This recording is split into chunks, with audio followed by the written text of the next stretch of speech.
লাশ ট্রেন থেকে উদ্ধার করি। উদ্ধার করার পরে স্বাভাবিকভাবে আমরা তদন্ত করি।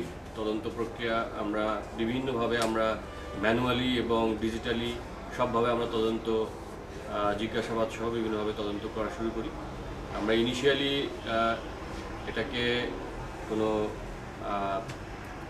পারস্পরিক দ্বন্দ্বের ভিত্তিতে হত্যাকাণ্ড হিসাবে আমরা এটা তদন্ত শুরু করি। তদন্ত শুরু করার পরে আমরা ওই একই ঘটনার দিনই আমরা তার ভিকটিমের যে পিতা করুণা রয় সরকার, উনি আমাদের ফতুল্লা থানায় বাদী হয়ে একটা মামলা করেন।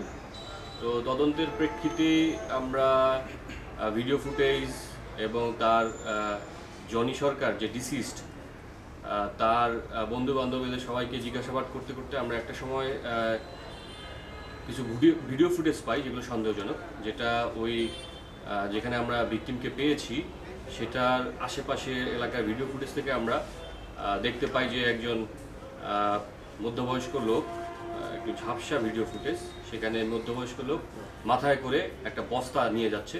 যে বস্তাটার সাথে রাতের বেলায় যে 2টার সময় যে ঘটনা, এই বস্তাটার সাথে আমাদের যে উদ্ধারকৃত লাশের বস্তা, এই বস্তার সব কিছু মিলে যায়। তো আমরা ভিডিও ফুটেজ আরও ভালো করে অ্যানালাইসিস করি।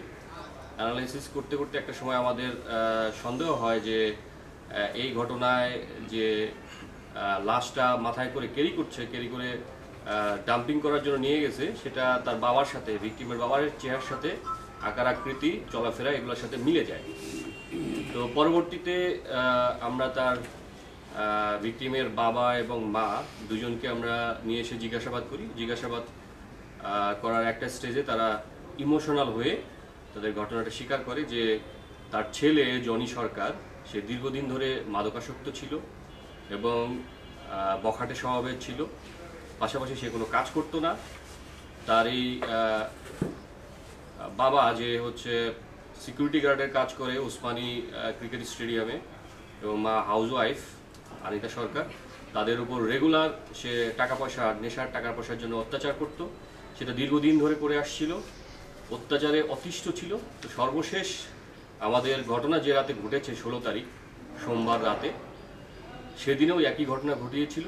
ঘটার পরে তার নেশা কেটে যাওয়ার পর সে যখন ঘুমন্ত অবস্থায় ছিল রাত 10টার সময়, সোমবার রাত 10টার সময় তার বাবা এবং তার মা দুজনেই উপস্থিত ছিল ওই সময় বাসায়। তার বাবা তাদের বাসায় রুটি বানানোর যে বেলুনি আছে, বেলুনি দিয়ে তার নাকের উপরে এবং কপালের নিচে এই মাঝখান বরাবর আঘাত করার ফলে আমাদের যে ভিকটিম সে ওখানেই মৃত্যুবরণ করার পরে 10টার সময় মৃত্যুবরণ করার পরে তারপরে তারা লাশটা কি করবে, তারা দুজন মিলে পরিকল্পনা করে লাশটাকে বস্তাবন্দি করে তারা ড্রেনের মধ্যে মাথায় করে বহন করে ড্রেনের মধ্যে লাশটা ফালাই দিয়ে আসে। তো এই প্রেক্ষিতে আমরা শুরুতে যখন তাকে জিজ্ঞাসাবাদ করি, সে অত্যন্ত নির্বিকার ছিল। সে বারবার বলছিল যে তার ছেলে নেশা করে এবং তার বন্ধুরাই হয়তো তাকে হত্যা করেছে। সে বিভিন্ন ছেলের সাথে ঘোরাফেরা করে। আমরা ওই ছেলেদেরকে এনে জিজ্ঞাসাবাদ করেছি।